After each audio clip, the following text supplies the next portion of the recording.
ressorte cette information que à la rentrée en septembre, j'ai fait une vidéo là-dessus exprès, ils annoncent que la Russie va tester l'OTAN en attaquant la Pologne sous faux drapeau ukrainien. Donc ils le savent déjà.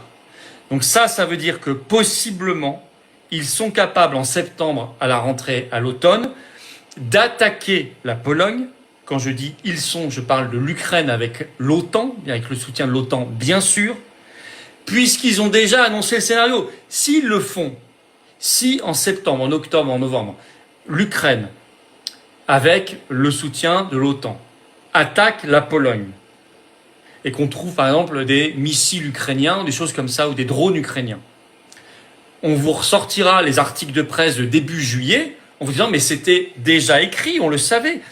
On sait que la Russie va attaquer sous faux drapeau ukrainien. Donc ils ont déjà écrit le scénario, donc c'est formidable. Donc ça veut dire que si ils veulent faire passer, ils veulent faire porter le chapeau à la Russie, ils ont déjà écrit le narratif. Pourquoi ferait-il cela ? Pour faire jouer l'article 5 de l'OTAN sur la solidarité mutuelle entre membres de l'OTAN, la Pologne faisant partie de l'OTAN bien sûr, et pour faire jouer l'article 42.7 du TFUE, traité de fonctionnement de l'Union européenne, qui existe depuis le traité de Lisbonne, qui est une infamie le traité de Lisbonne, puisqu'il a été voté contre un référendum, je le rappelle. Et il se trouve que c'est l'assistance mutuelle entre les pays membres de l'Union européenne, et la Pologne bien sûr est membre de l'Union européenne. Au double titre de l'article 5 et de l'article 42.7 du TFUE, article 5 de l'OTAN, il pourrait déclencher une escalade vers une guerre qui serait évidemment une guerre mondiale. Donc c'est ça en fait. Alors l'Union européenne, qu'est-ce qu'elle récupère là-dedans ? Elle récupère son sceau bismarckien, c'est-à-dire ce moment bismarckien qui lui permet d'avoir son armée. L'OTAN, ça lui permet d'exister, et Macron, ça lui permet d'annuler l'élection présidentielle de 2027 sous prétexte de la guerre, ou d'un climat de guerre à la Zelensky. Voilà.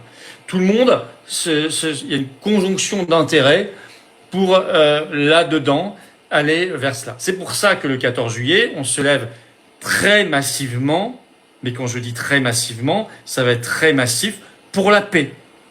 Rendez-vous mardi prochain, c'est les Patriotes qui organisent, c'est les Patriotes qui financent, mais on invite tout le monde à 17h, place du 18 juin 40, quartier Montparnasse, pour le grand rendez-vous, le vrai défilé national qu'on rend en français pour la paix et pour la France libre, sortie de l'UE et de l'OTAN.